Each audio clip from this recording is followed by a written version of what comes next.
Vamos a ver el metabolismo de las plantas, ¿no? Las plantas realizan dos tipos de metabolismo, el metabolismo secundario y el metabolismo primario. Eso lo tiene que subrayar, es importante que lo sepa. Existen dos tipos de metabolismo dentro de las plantas, el primario, el secundario. Así que el secundario hace referencia a toda aquella actividad metabólica que son importantes porque contribuyen al proceso de adaptación de la planta, pero no como supervivencia. Es decir, cuando ella adquiere los nutrientes necesarios, cuando ella se adapta a algún tipo de tierra, cuando cambia sus hojas en el otoño para adaptarse a la estación que está ocurriendo. Ese es un metabolismo secundario. Bien. El metabolismo primario reúne aquellas actividades metabólicas que realizan las plantas y que son fundamentales para su supervivencia. Procesos como el ciclo de Krebs, la respiración, el metabolismo de carbohidratos, lípidos y proteínas, así como la fotosíntesis. Bien. Dentro del metabolismo primario está la fotosíntesis y todo aquello que le da vida a la planta, como es la principal función de ella, que es la fotosíntesis, que es adquirir el dióxido de carbono que el ser humano bota y producir oxígeno. Bien, de esta manera ella se mantiene viva por medio de nutrientes, que es lo que adquiere. Bien, vamos a entrar al metabolismo de carbohidratos, lípidos y proteínas vegetales. Los carbohidratos, los lípidos y las proteínas se encuentran en todas las células en mayor o menor proporción. Participan de reacciones metabólicas, forman estructuras celulares y sirven como reserva de energía en otras funciones. Bien, todos los seres humanos también tenemos eso, igual que las plantas. Nuestras células tienen carbohidratos, lípidos y proteínas, por eso usted tiene la energía necesaria para actuar, que es lo mismo que tienen las plantas. Usted la tiene en toda la reserva de su cuerpo. Cuando usted se siente cansado, significa que eso se agotó y por ende usted debe descansar o dormir. Las plantas llegan a ese proceso de descanso, pero no al nivel del ser humano, porque hay plantas que no duermen. Recuerda que todas las plantas tienen características diferentes. Hay plantas que se abren o abren sus flores a las 6 de la mañana. Cuando son las 6 de la tarde las cierran. Bien, eso es un tipo de metabolismo secundario que adquirieron para poder sobrevivir más. Bien. Algunas células vegetales se especializan en producir y almacenar carbohidratos, proteínas o lípidos en sus vacuolas. Estas células forman tejidos de reserva que a su vez forman tejidos de órganos. Por ejemplo, los tallos tuberculosos como la papa y las raíces como la yuca almacenan carbohidratos que sirven tanto para la reproducción asexual como para la supervivencia bajo condiciones ambientales difíciles. Bien, cada quien se adapta de acuerdo a qué tipo de planta es. La papa es un tubérculo, el tallo es la yuca es una raíz. Bien, usted cuando cultiva la yuca la saca del piso a buen tamaño, ya que ella adquiere o se reproduce sexualmente debajo de la tierra y ella se adaptó mediante metabolismo secundario para poder vivir debajo de la tierra. Bien, no es como el plátano o como la guinea o como otros alimentos que la fruta crece arriba del árbol. Ella crece abajo porque esa es la raíz de la yuca. Nada más que ella creció al punto de que el ser humano lo utiliza de alimento. Bien. Las plantas también almacenan sustancias nutritivas en sus semillas para asegurar la reproducción sexual. Durante la germinación, el embrión degrada la sustancia de reserva hasta su componente básico y lo utiliza para construir nuevas células. Al mismo tiempo aprovecha la energía que se libera de la ruptura de los enlaces para formar nuevos enlaces y con ellos nuevas moléculas. Vamos a entrar a la síntesis de proteína. ¿Qué es la síntesis de proteína? Eso lo subraya. Es el proceso por el cual las células de la planta fabrican nuevas proteínas a partir de la lectura y la ejecución de las instrucciones codificadas en la cadena de ADN de sus células. Bien, la síntesis de proteína además la hacen todos los seres vivos. Todos sintetizamos proteínas porque eso es lo que ayuda a que el ADN continúe de célula en célula. Recuerde que su ADN está formado por una cadena de bases nitrogenadas y otras sustancias, y por ende la síntesis de proteína lo que hace es que divide o crea un ARN mensajero que va traspasando su código genético a las demás células. Dice, el proceso se inicia en la formación de una copia del ADN nuclear llamado ARN mensajero en el interior del núcleo celular. Luego la cadena de ARN mensajero sale del núcleo y viaja a los ribosomas, donde sirve como plantilla para unir los aminoácidos en el orden correcto al final de la cadena. Bien. Está lista para ser plegada hasta adquirir su forma definitiva. Dice, las proteínas cumplen distintas funciones, por ejemplo, su parte integrante de células de planta y ejecutar las reacciones químicas durante el metabolismo celular, entre otras. Las proteínas funcionan como la máquina de una fábrica. Cada una cumple una función específica y forma parte de una secuencia de pasos que conducen a la formación del producto final. Asimismo, cada proteína facilita una reacción química en especial de las muchas que integran el metabolismo. Un error en el ADN o en su lectura puede producir una proteína que altere el funcionamiento celular, ya sea positivo o negativamente. Bien, cuando una proteína se equivoca en una lectura de ADN o crea una cadena de ADN incorrecta, ocurren cosas que las que llamamos mutaciones. Bien, a veces usted agarra una planta y la cultiva y vamos a decir que cuando la va a cosechar, que va a agarrar una planta de tomate. Cuando cultiva los tomates, todos son tomates ahí parecidos, pero cuando agarra un tomate, parece que un tomate fueran dos. Bien, o crece demasiado grande. Y eso se debe a que la proteína se sintetizó mal y puede afectarlo positivo o negativamente. Positivamente es que el tomate puede ser más grande, negativamente es que puede ser más pequeño. O puede ser que se haya mezclado dos tomates en uno. Puede haber varias fusiones. Es como cuando usted agarra un huevo y lo abre y tiene dos yemas. Para usted bien porque tiene dos yemas. Bien, pero eso es una deformidad a causa de la síntesis de proteínas. Bien, también puede ser que cuando usted va a abrir el huevo esté dañado y usted lo acaba de comprar en el súper. ¿Cómo se dañó? Lastimosamente se equivocó en algo de ADN, en la síntesis de proteína y vino dañado desde el inicio. Bien, con la gallina lo puso dañado el huevo. ¿Ok? Eso puede pasar. Entonces, la imagen que está en la página 17 explica el proceso de síntesis de proteínas. El ARN mensajero es una copia del segmento de ADN que contiene las proteínas. Bien, pasa al interior de la célula, donde está el diagrama B, dentro de los ribosomas. Del ribosoma sale una estructura primaria de proteína que se ha formado. Y de ahí pasa el ARN de transferencia. Bien, del lado izquierdo está la célula vegetal. Eso es la parte de la célula vegetal. Eso no lo tiene que aprender porque eso ya se da en primero o segundo año. Bien.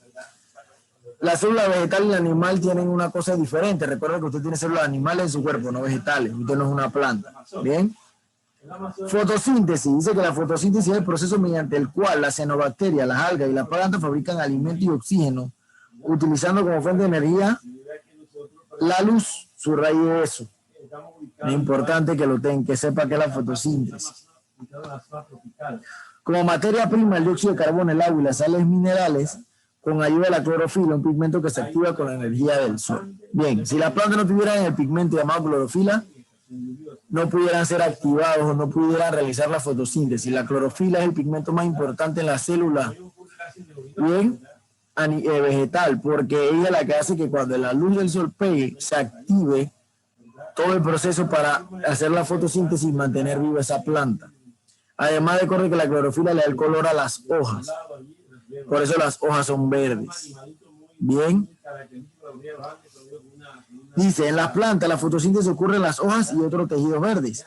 Así la misma planta, todos los demás seres vivos depende de esta directa o indirectamente obtener la energía necesaria para vivir. Bien. Este es el proceso de la fotosíntesis en la página 19, cómo ocurre en esta planta. Bien, usted tiene que subrayar los 8 procesos que hay ahí. No se lo tiene que aprender textualmente, se lo va a aprender con sus palabras. Pero si yo le pregunto, explique el proceso que realiza una planta para mantenerse viva o su metabolismo, son estos 8 pasos. Tiene que aprenderse eso, además de lo que le voy a decir que subraye de cada cuadrito, que es importante. Bien.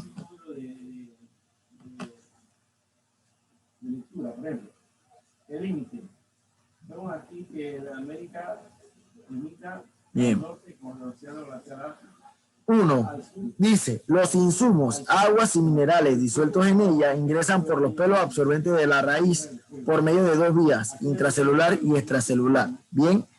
El primer proceso que realiza la planta, que todos sabemos que usted la tiene que regar. Ella va a adquirir agua por medio de los nutrientes del suelo y minerales también por medio de los nutrientes del suelo y el agua que usted le riega, además de la que le cae de la lluvia. Dice que ella recibe esos insumos por medio de dos vías, la va a subrayar, vía intracelular y vía extracelular. ¿Ok? Cuando usted saca una planta o la arranca de raíz, se ven lo que ellos dicen ahí, que son los pelos absorbentes. Bien, son pequeñas raícitas que están ahí, están pegadas. Obvio, hay árboles que tienen raíces mucho más grandes porque crecen a mayor altura y necesitan mayor cantidad de agua y nutrientes. Bien, cuando los árboles están en la selva, crecen lo más alto posible para poder adquirir luz del sol. Porque si no crecen alto, los demás árboles lo van a ir tapando poco a poco. Bien, entonces ellos pelean por la supervivencia. Los árboles, cuando usted camina, a veces que ese árbol creció virado. No es que creció virado, es que él tuvo que buscar el sol, porque cuando empezó a crecer ya habían árboles más grandes que él. Así que él creció hasta buscar un lugar donde pegara el sol constantemente durante el día, y él lo que hizo es que tomó esa forma hacia la derecha, hacia la izquierda, curva, para poder adquirir ese sol que pega ahí, justo en ese momento durante el día, para poder sobrevivir. Si no hacía eso, se iba a morir. Entonces él buscó su supervivencia. ¿Okay? Vía intracelular. El agua y los minerales disueltos en ella se desplazan por el citoplasma de una célula de la siguiente gracia de los plasmodesmos.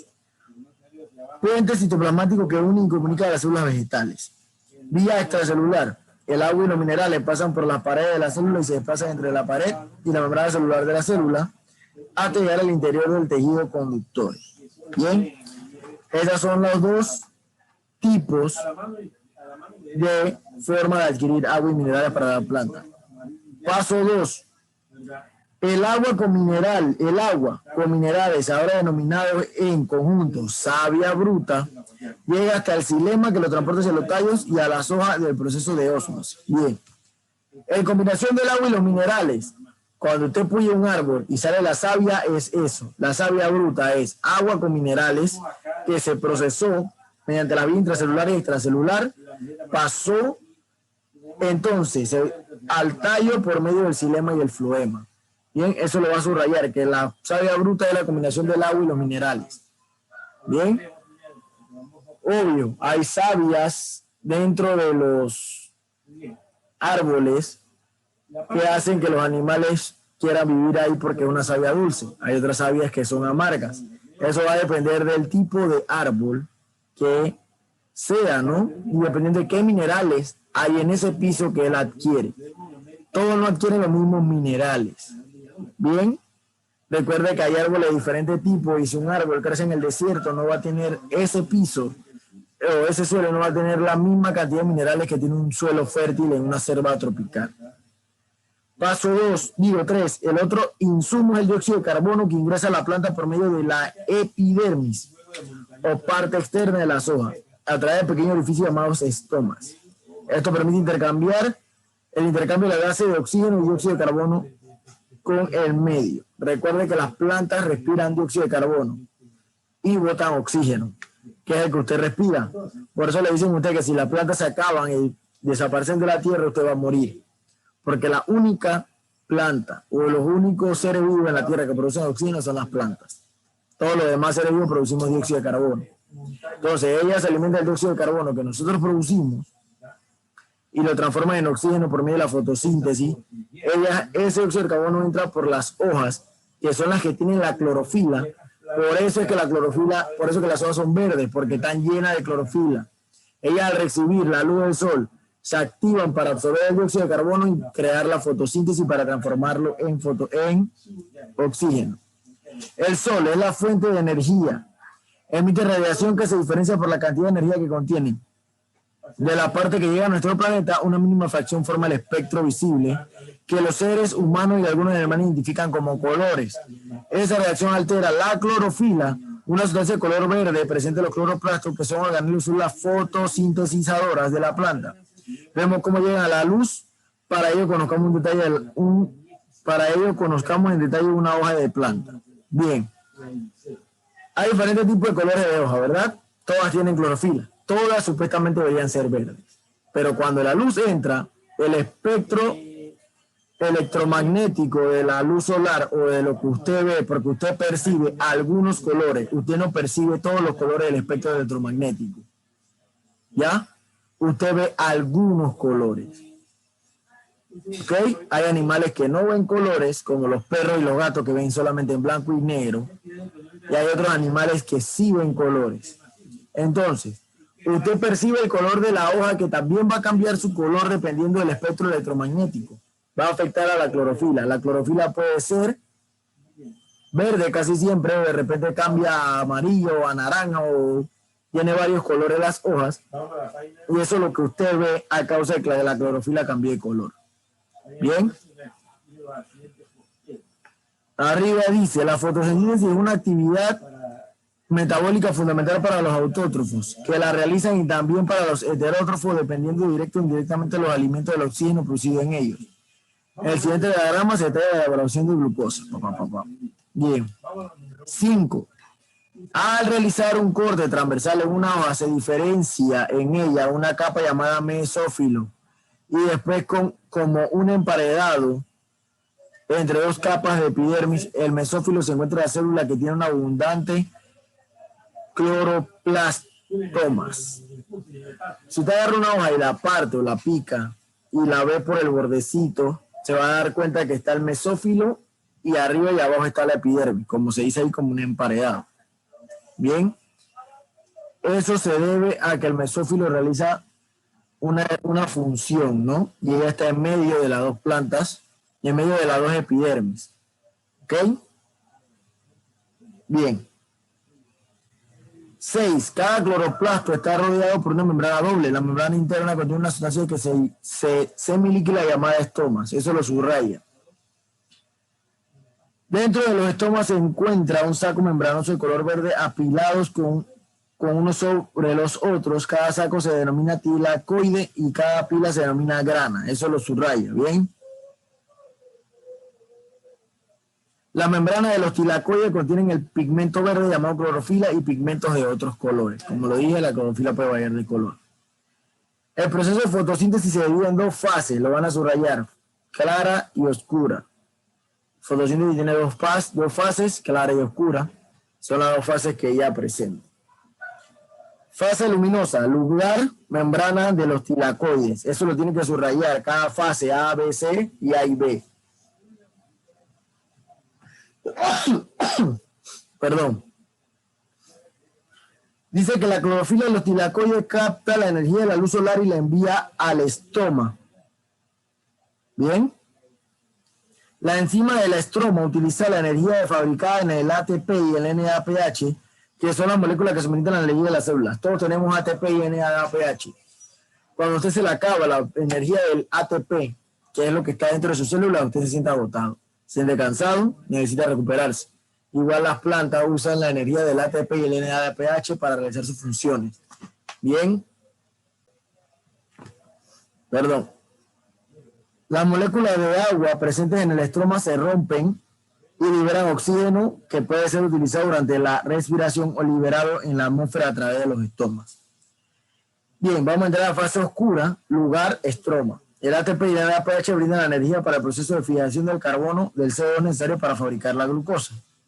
Se fija el carbono y se fabrica el azúcar por un proceso conocido como el ciclo de Calvin. Eso lo subraya, por favor. La glucosa se crea por un proceso llamado el ciclo de Calvin. En cada vuelta del ciclo se incorporan las moléculas de CO2 y se necesitan 6 vueltas para producir una molécula de glucosa. El ciclo de Calvin tiene que ocurrir 6 veces dentro de una planta para poder quedar la glucosa, o sea, el azúcar. Bien, recuerde que la savia es dulce dependiendo del árbol que sea, por los minerales y por todo lo que ella capta. Además de eso, hay animales que se comen esa savia, por ende a veces muy dulce o por ende a veces muy amarga, dependiendo en qué punto usted la adquiere del ciclo de Calvin. Bien, los azúcares fabricados o savia elaborada es enviada en los lugares de la célula donde se necesita. Si no se utiliza inmediatamente, permanecen en el cloroplasto, donde se convierten en almidón o son consumidos por otras partes donde se almacenan, por ejemplo, en los frutos. Bien. Su fruta es dulce, o la fruta de la mayoría de las plantas son dulces, ya que la glucosa que ellas producen, si no son utilizadas en otras cosas, la utilizan en los frutos. Por ende, la manzana es dulce, la pera es dulce y ciertos alimentos son dulces. Bien. Allá a la izquierda está cómo se produce la glucosa sin moléculas de dióxido de carbono, sin moléculas de agua, forman azúcar y luego sin moléculas de oxígeno. Bien, ese es el metabolismo de las plantas.